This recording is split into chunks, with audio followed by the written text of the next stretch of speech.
John from Ripewave Audio with the August 16th, 2024 edition of Ripewave Connections. And today we're going to talk about the newly announced amplifiers from Emotiva, the XPA-C compact amps. With the compact chassis and 5-module maximum, we'll get into those details a little bit. It won't be a full review, but let's get this information out to you. And we'll go over your comments from our mailbox, as always. So let's get into it. We did receive good comments back from yesterday's Ripewave Connections video. And the first one that I'll talk about here is saying, hey, thanks for the series. And they wanted to know our thoughts on the Macintosh MX123. He wants to know our thoughts on the XT32 calibration with this unit.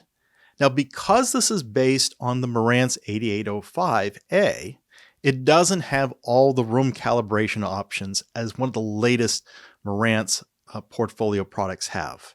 Their Cinema line, their AV10, those have Dirac Live. It has Dirac Live bass control. And this unit doesn't support the Odyssey Mult EQ editor app, nor does it support the Odyssey Mult EQ X software. At least that's what I can tell. And of course, if you know something more about that, but I don't see any evidence from the Odyssey site that those applications are supported. Those seem to be exclusive to Denon Marantz. So this leaves you with just the built-in Odyssey XT32 solution. Now that runs entirely internally to the MX123. So it has a lot of predefined parameters and you're not able to go in and customize it as you would with those other room calibration tools. So if you want it to just kind of auto run, okay, but I don't think you're really going to get the optimal sound from the calibration as you would with those other room calibration systems where you can get in and tailor your target curves, etc., to your liking. So that's my thoughts on that. And again, if somebody knows something different, let me know. Another person weighing in likes these videos. He's sympathizing with me with the effort. It does take a bit to put these together on a daily basis. We're giving it a try for the first time. And I do appreciate this feedback. And to pull this off, going into this, I thought I would just do a simple stream and very light editing, but I can't seem to help myself. It does help to have some graphics put in here to go along with these. And do some editing does make it flow along a little better. So, but he is very generous to give me the thanks here and being patient if this doesn't work out. So thanks for that understanding. Another one writing in, loved the video, especially on the immersive audio topic. Hopefully, they're saying that the streaming DAC can handle the multi-channel, the immersive formats. So thank you for the compliment. And we really do hope to find some good alternatives to the Apple TV, which will perhaps provide a higher level of performance as well. Then another gentleman is coming in and also chiming in on the multi-channel story and saying, look, the output, it's to find multi-channel output, it's very limited.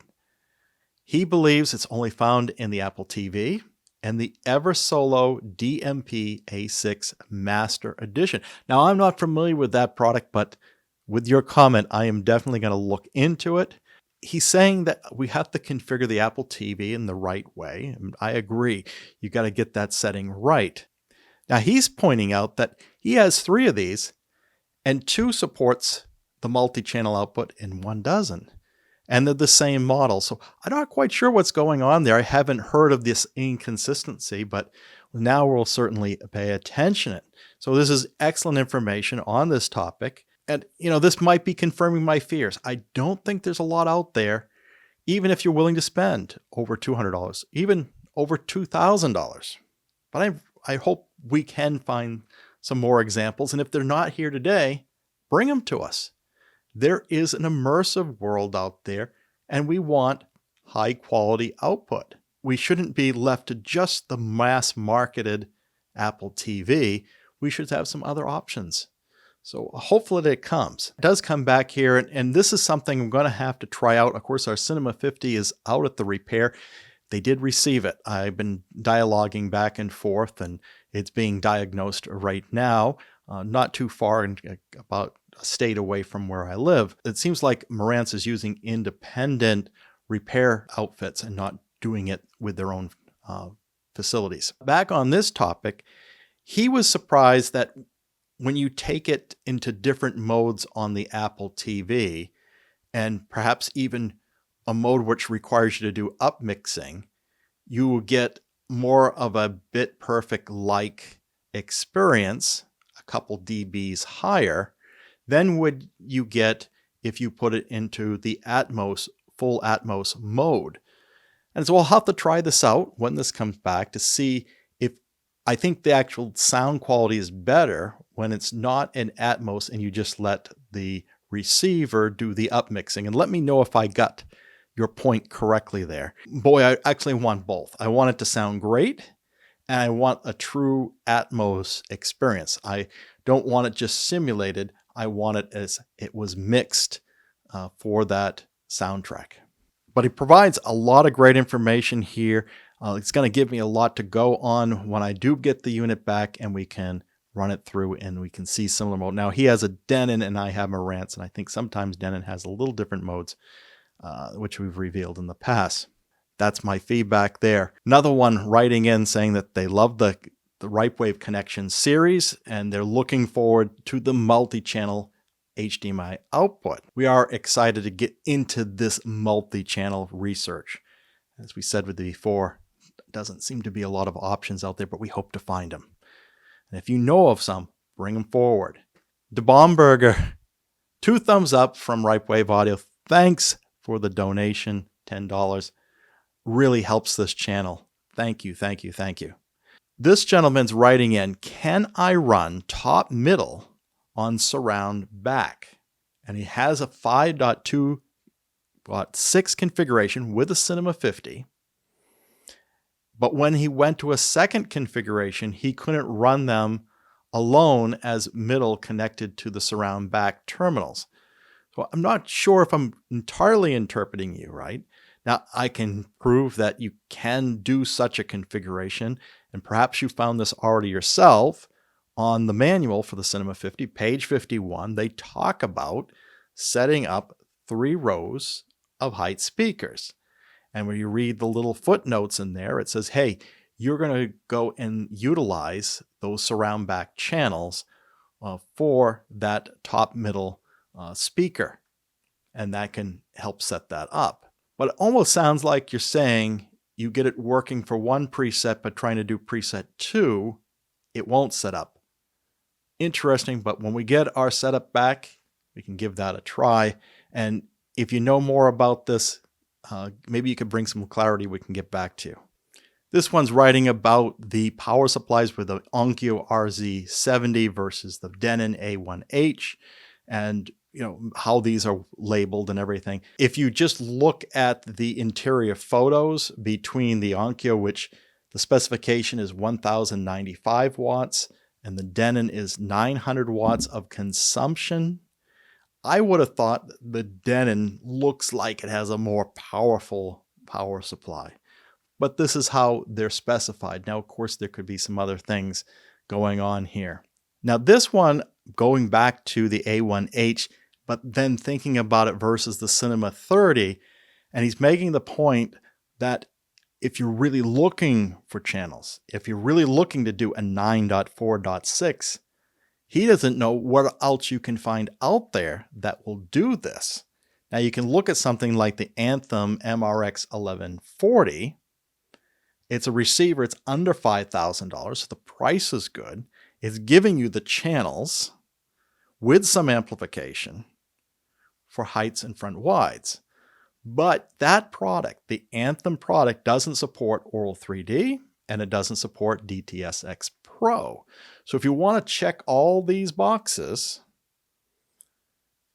you got to go to something like the A1H from Denon. And the only other thing I know of is the Marantz AV10, but it's a processor without the amplifiers. So there's not much out there, and that brings you into the $5,000 to $7,000 range, those two products. So they are pretty unique in the marketplace. So point well taken. Somebody brought up our reviews of who streams audio the best in depth from January of 23 and said this is one of the best reviews. Well, that's really nice of you to say. Oh, thank you so much. And he's following up here, and I didn't have a chance to reply yet, but he's saying, look, also when you go and revisit this, look at the services, Tidal, and other hi-fi apps on these devices, along with streaming of the video and compatibility with Atmos. Good idea. Which streaming services can deliver this? It's not something we've delved into. We've used Apple Music, and we use Amazon Music, Amazon Prime Music as well. I haven't looked at Tidal or Qobuz, which to me are also services that are geared to audiophiles and were there before Amazon or Apple. Now for the new product discussion of the day. This is the new Emotiva XPA-C, which stands for Compact Chassis Power Amp.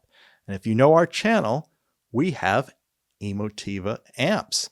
Now ours are all differential reference, but they have their standard XPA series as well, which isn't fully differential. They're still quite high quality, and they can put out some great output just as well. This new series will cost you between $1,100 and $1,900, depending on the configuration of this modular system. So what Emotiva has done, as they would with any other XPA amplifier, is they've got these modules that fit into slots.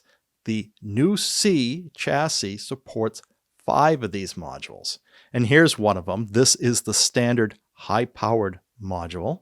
And if we look at the specification of the high-powered module, this will put out 300 watts, one channel driven into 8 ohms, or 550 watts, one channel driven into 4 ohms.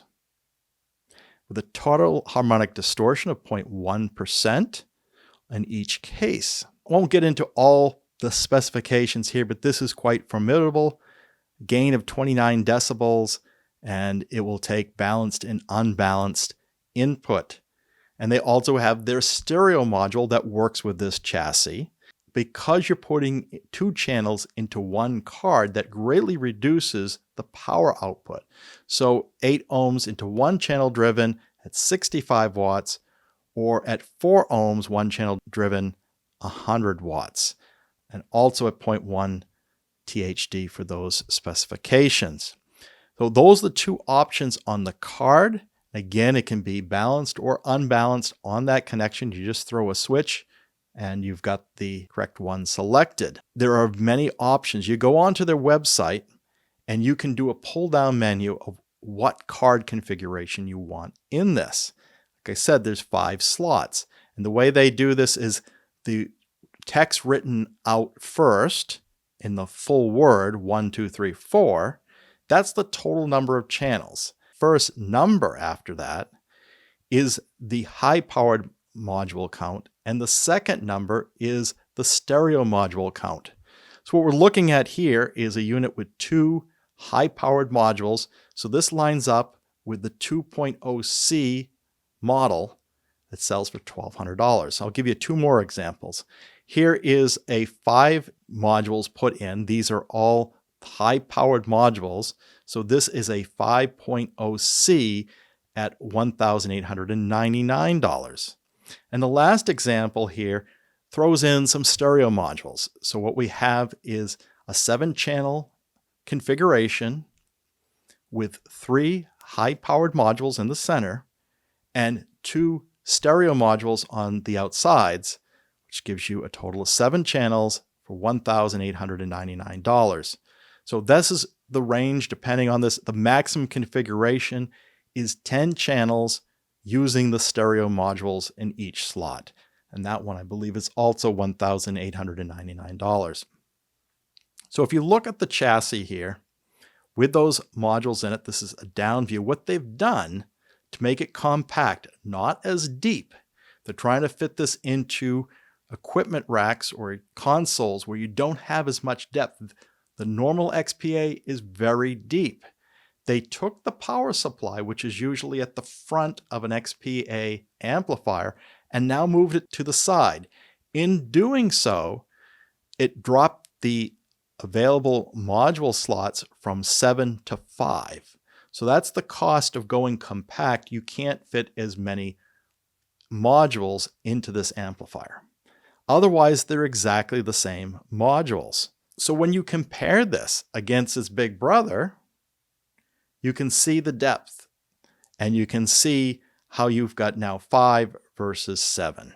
So what are your thoughts on the new Emotiva compact XPA amplifiers and the other comments that are coming in here on a daily basis? That feedback would be useful to the Ripewave audio community. If you enjoyed this video, please like and subscribe and hit that bell notification so you're informed when the next video is posted. You can also hit that thanks button if you want to give us a one-time donation. Very helpful to this channel. And also you'll see opportunities flash up during the video where we have affiliate links pop up for various products that we mentioned in the video. And when you select that, it takes you over to that vendor's site, and I get a small commission if you decide to buy something in that session.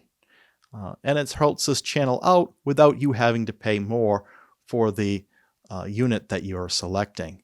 Anything you can do to help us out here, even if it is to put more comments in or just subscribe, very helpful to us. And I do hope to see you back here in the near future. And until then, keep evolving your audio experience.